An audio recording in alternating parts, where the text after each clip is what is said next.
সমান বৃদ্ধির ক্ষেত্রে মনে রাখতে হবে যে আমরা কিন্তু সবসময় এগিয়ে যাচ্ছি, সে বৃদ্ধি পেয়ে পেয়ে হোক আর হ্রাস পেয়ে পেয়ে সামনের দিকে যাচ্ছে। মনে করো 2020 সালে প্রতি বছর 10% বাড়ছে, 2000 সালে কত, তার মানে বাড়তে বাড়তে 2023 সালে কত হবে, অর্থাৎ 3 বছর পরে কত হবে। তার মানে কি সূত্রটা কি, ওই সূত্রটা, এটা ছিল 10,000, এটাই 10,000 জনের 3 বছর পরে কত হবে, এই সূত্রটার মধ্যে ইউজ করলে হয়ে যাবে। ঠিক হ্রাস পাওয়ার ক্ষেত্রে সেম হবে।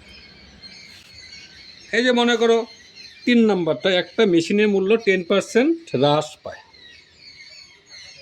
বর্তমান মূল্য দেওয়া আছে, 3 বছর পরে তাহলে কত হবে।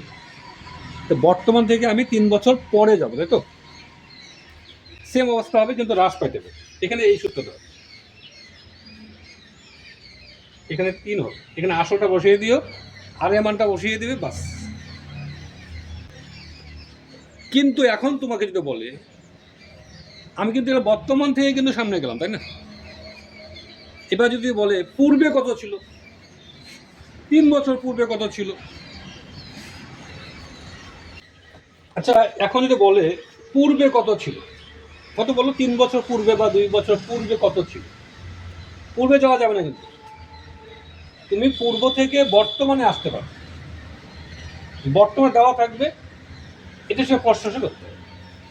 যেমন ধরো এখানে বলছে প্রতি বছর পূর্ব বছর 10% হ্রাস পেয়েছে দুর্ঘটনা, এই যে বর্তমানে এত,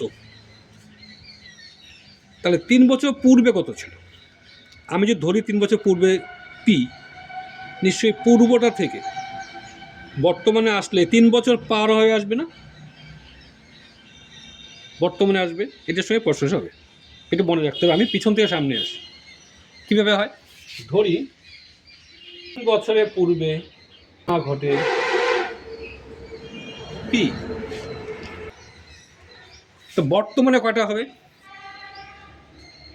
নিশ্চয়ই 3 বছর পূর্বে পি ছিল, এখন বর্তমানে আসলাম, নিশ্চয়ই এই পি থেকে আমি 3 বছর পরে কত হয় দেখব, যা নাকি বর্তমানে পি। এটা মানে বুঝতে হবে, আগে পি ছিল, 3 বছর পরে, 3 বছর পরে এটা হয়। প্রশ্ন শুরু,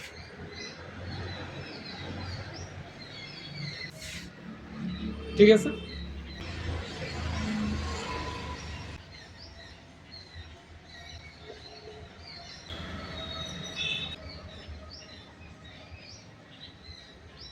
এই সেটা উল্টে যাবে, 10 উপরে 3টা হবে, নিচে 9 3টা হবে, এটা কাটাই করলে উত্তর হয়ে যাচ্ছে।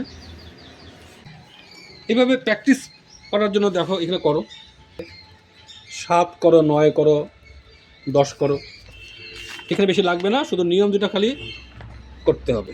এখানে 15 আর শর্ট এগুলা চেষ্টা করো। এখানে আমি একটা শর্ট করব, 17-র 4 করব, 5 নিচে করব। প্রতি বছর R% হ্রাস পেলে n বছর পরে মূল্য হয় ভি টাকা। n বছর পূর্বে কত ছিল, যদি n বছর পূর্বে আমি পি ধরি, নিশ্চয়ই পি থেকে আবার n বছর পরে আসব, নিশ্চয় তখন এটার সঙ্গে কী হবে, সমান করে দেব। ধরি বছরের পূর্বে পি, বর্তমানে যদি আসে নিশ্চয়ই n বছর পার হয়ে আসতে হবে, তখন কত হবে, পি ইন্টু 1 মাইনাস 8/100 n বছর পূর্ব থেকে বর্তমানে আসলাম। প্রশ্নটা নিশ্চয়ই এটা সমান সমান, এটা সমান সমান কী হবে, ভি। তাহলে এখন পি সমান সমান ভি বাই, এখন তুমি এটাকে উপরে তুলতে পারো, এটা মাইনাস n হয়ে যাবে। এরপরে টেস্ট পেপার দেখো, বিভিন্ন সালের প্রশ্ন দেখো, তাহলে হয়ে যাবে।